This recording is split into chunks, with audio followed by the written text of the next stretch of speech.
soutenu par la hiérarchie catholique, est soutenu par les conservateurs et soutenu par le gouvernement de la monarchie de Juillet.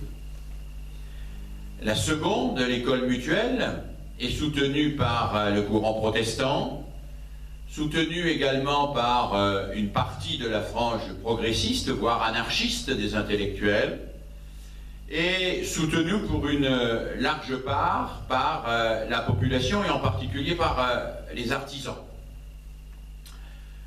Le débat va faire rage et on n'imagine pas à quel point aujourd'hui il a pu être violent. Le débat réactive la vieille opposition entre catholiques et protestants, entre une vision cléricale de l'enseignement, où c'est la parole du maître qui s'impose à tous d'une manière homogène, et une vision plus livresque de l'enseignement, où l'enfant va se documenter, va travailler avec d'autres, va contribuer en petits groupes à chercher, découvrir, construire ses savoirs et ses connaissances. Dans l'école simultanée, le maître est évidemment détenteur d'une autorité non discutable et il est absolument interdit aux élèves de communiquer entre eux. Dans l'école mutuelle, en revanche, la communication entre élèves est non seulement acceptée, mais encouragée puisqu'elle est le moteur même de l'éducation, de l'enseignement. Le débat fait rage et finalement, bien sûr, vous l'aurez deviné, c'est Guizot qui l'emporte et qui interdit en France les écoles mutuelles en 1833. Il les interdit définitivement, n'autorisant quelques écoles mutuelles que pour la communauté juive qui a demandé à l'époque une exception à la législation et l'a obtenue. C'est par hasard d'ailleurs, et si on avait le temps, je tenterai de vous expliquer pourquoi le rapport au livre de la communauté juive imposait d'une certaine manière le maintien d'une forme mutuelle d'enseignement qui était incompatible avec la forme simultanée que Guizot voulait donner à l'ensemble du système éducatif. En 1833-34, il n'y a donc quasiment plus d'écoles mutuelles en France. Toutes les écoles s'effectuent sur le modèle simultané et la chasse commence aux écoles rurales, aux écoles multiniveaux. La chasse continue d'ailleurs, puisque les écoles uniques rurales, telles qu'elles existent aujourd'hui, font l'objet de regroupements systématiques avec l'objectif de regrouper toujours les élèves de la manière la plus homogène possible, avec des âges les plus proches possibles, et de telle façon à ce qu'ils fassent tous le plus possible la même chose en même temps.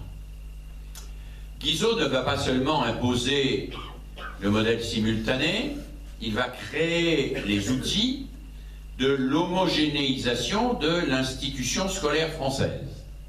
Il va créer, par exemple, le corps des inspecteurs. Il ne faut pas oublier que les inspecteurs ne sont pas une création de la République, c'est une création de la monarchie. Ça n'enlève rien à leur valeur, à leur qualité, à leur intérêt, mais c'est une création de la monarchie et non de la République. Guizot va créer les écoles normales pour former ces instituteurs à la méthode simultanée. Et Guizot va créer l'ancêtre du bulletin officiel de l'éducation nationale, qui à l'époque s'appelle le Moniteur. Et dans ce bulletin officiel de l'éducation nationale, on trouve des formules, comme une formule qui apparaît quasiment dès le début, une formule qu'on prête à Guizot lui-même.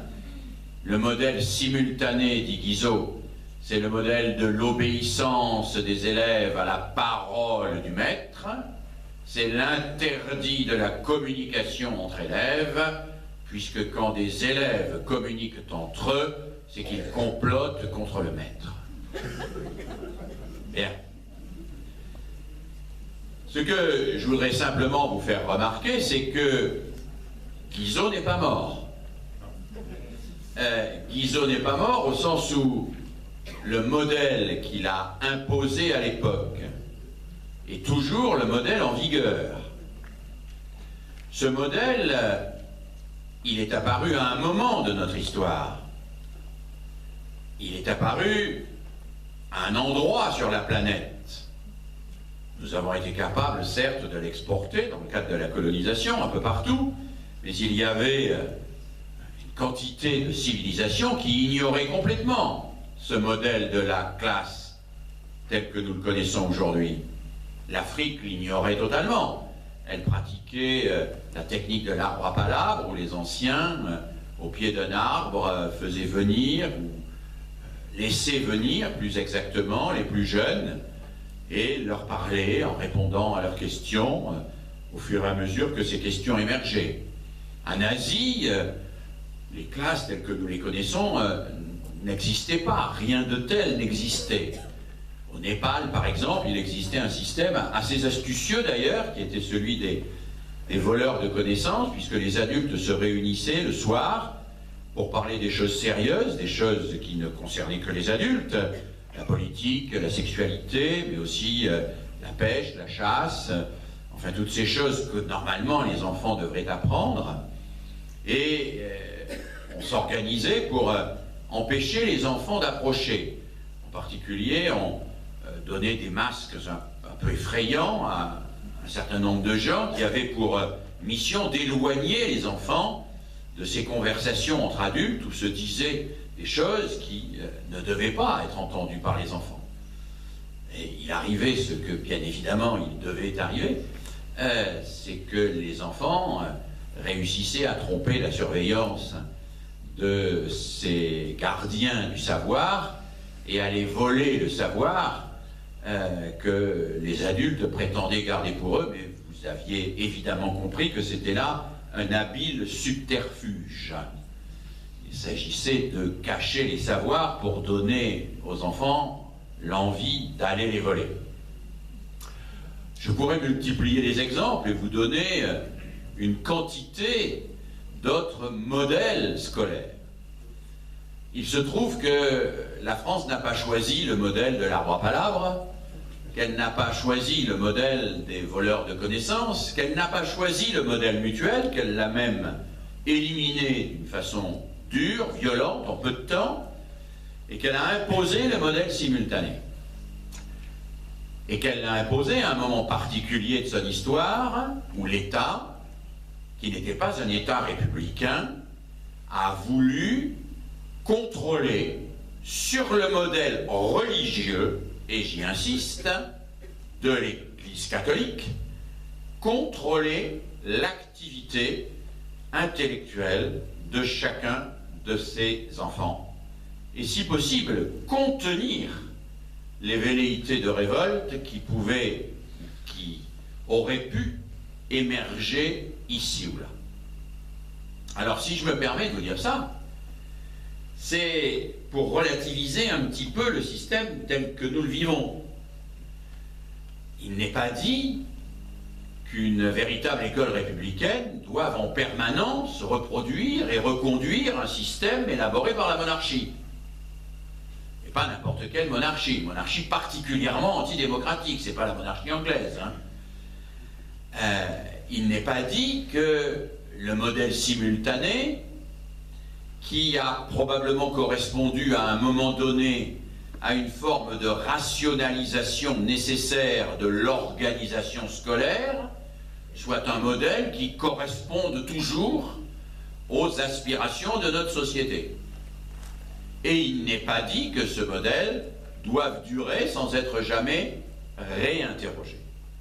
Je n'irai pas plus loin sur cette série de remarques, mais néanmoins je tenais à commencer par là pour qu'il n'y ait pas de confusion, et en particulier qu'il n'y ait pas de confusion entre les modalités et les finalités.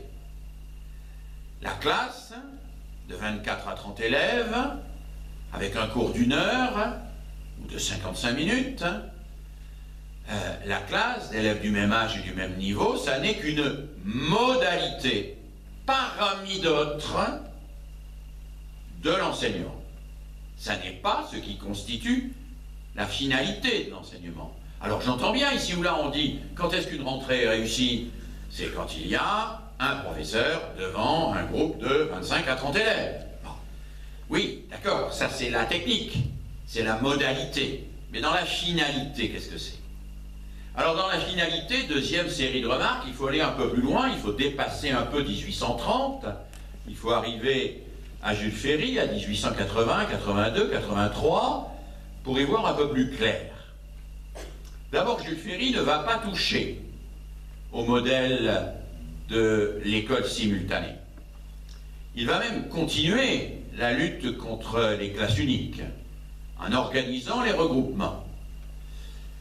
Mais il va faire quelque chose d'absolument essentiel, fondamental, il va laïciser cette école. La laïcisation, ça n'est pas rien. C'est, dit Jules Ferry lui-même, dans un des discours les plus célèbres qu'il prononce devant l'Assemblée nationale, la Chambre des députés à l'époque, c'est l'équivalent de ce qu'avait fait la Révolution pour le Code civil. C'est-à-dire imposer que ce ne soient plus les églises, dans leur diversité et en fonction de leurs croyances et de leurs obédiences, qui gèrent un élément fondamental, structurant de l'éducation elle-même. Alors cette laïcisation, qui n'est pas une égalisation, hein, Jules Ferry n'est pas un démocrate, encore moins un égalitariste, puisqu'il maintient deux écoles publiques. Une école publique payante, qui était ce qu'on appelait les petits lycées dans les centres-villes, et qui commençait bien avant la 6e, qui commençait à l'école primaire, hein, et une école publique gratuite, la communale, pour les enfants du peuple. Il n'a rien d'un égalitariste, Jules Ferry, c'est pas son propos. Son propos, c'est de proposer un enseignement dégagé de l'influence de l'Église, hein, des Églises, et en particulier de l'Église catholique. Il est épaulé dans cela par quelqu'un dont l'importance est absolument décisive, qui est probablement plus important d'ailleurs pour l'histoire de l'école que Jules Ferry lui-même, même si son nom est moins connu, c'est Ferdinand Buisson. Ferdinand Buisson, l'auteur d'un très célèbre dictionnaire de pédagogie et d'instruction primaire, Ferdinand Buisson qui sera le directeur de l'enseignement primaire de Jules Ferry. Ferdinand Buisson qui est un protestant. Ferdinand Buisson qui, pendant la monarchie de Juillet précisément, était exilé au bord du lac de Genève et s'était imbibé de la pédagogie protestante pratiquée en Suisse. S'était imbibé de cette idée que la lecture et l'écriture, c'était d'abord la possibilité pour quelqu'un d'aller consulter directement les textes. Souvenez-vous, si vous avez encore quelques vagues souvenirs des guerres de religion, que des pierres d'achoppement entre les catholiques et les protestants tenaient au fait que les protestants prétendaient pouvoir consulter directement la Bible et le faire sans la médiation et l'explication du clerc. Les protestants ont d'ailleurs été les premiers, après les Valdôtains, mais les Valdôtains étaient déjà d'une certaine manière l'anticipation du protestantisme, comme les Hussites en Allemagne. Les protestants ont été les premiers à traduire la Bible en langue vernaculaire, c'est-à-dire à la rendre accessible à chacun. Et pendant les guerres de religion en France, quand quelqu'un était trouvé en possession de la Bible, il était immédiatement suspecté d'être un protestant, parce que le catholique n'avait pas le droit d'avoir la Bible, il n'avait le droit d'avoir que le missel. Quelle est la différence entre la Bible et le missel? Elle est très importante. C'est que la Bible, c'est un texte complet, on peut y accéder en totalité, on peut choisir de lire ce qu'on veut, on peut en discuter librement, alors que le missel, c'est un ensemble de textes choisis par les clercs, choisis d'une manière très spécifique, en en éliminant certains, en gardant d'autres, mis dans un certain ordre, et organisés d'une telle manière que cela commentait et orientait la compréhension du message. Alors, Buisson, qui est inspiré par le protestantisme, va inspirer Jules Ferry lui-même en lui disant « cette école laïque que vous voulez arracher à l'Église, il faut qu'elle soit fondée sur la lecture et l'écriture. Parce que la lecture et l'écriture constituent la base de l'accession de tout citoyen aux textes fondamentaux sans la médiation du clerc, qui précisément est déjà une aliénation puisqu'il filtre entre le texte et le sujet la vérité que le sujet doit s'approprier. Et Ferdinand Buisson poursuit, c'est cela qui nous permettra, dit-il à Jules Ferry, et écrit-il, de faire ce qui est le cœur même de l'école publique, à savoir séparer les savoirs et les croyances. Alors bien sûr, à aucun moment, ni Jules Ferry, ni Ferdinand Buisson ne veulent extirper les croyances. Ils sont même extrêmement respectueux des croyances. Certains aujourd'hui, parmi les laïcs, trouveraient que ce respect est même excessif. Il y a une bataille en particulier entre les laïcs purs et durs et les laïcs tendance Ferry-Buisson sur la nécessité ou pas d'enlever tous les crucifix, y compris dans les écoles publiques. Et c'est finalement Jules Ferry et Buisson qui l'emportent. On n'enlève pas les crucifix. Hein? On les laisse, un peu comme aujourd'hui en Italie, il y a des crucifix dans les écoles publiques au nom d'une sorte de tradition culturelle. Il ne s'agit donc pas d'éradiquer les croyances. Il s'agit de constater, ce qui est fondamental pour Ferdinand Buisson, que les croyances divisent et que les savoirs réunissent. C'est la base de la laïcité. Les croyances divisent, les savoirs réunissent. Je le disais tout à l'heure avec quelques étudiants de l'ESP, je peux croire que je vais me réincarner dans une grenouille. Nous pouvons être quelques-uns ici dans cette salle à croire, dur comme fer, que nous allons nous réincarner dans des grenouilles. Je ne peux pas vous le montrer. Je ne peux pas vous le démontrer scientifiquement. Mais je vous fais remarquer que vous ne pouvez pas me démontrer scientifiquement que ce n'est pas vrai. Autrement dit, ce qui caractérise une croyance, c'est que je ne peux pas la valider scientifiquement, je ne peux pas la démontrer rationnellement, mais que je ne peux pas non plus démontrer rationnellement qu'elle est fausse. Elle échappe au domaine de la rationalité.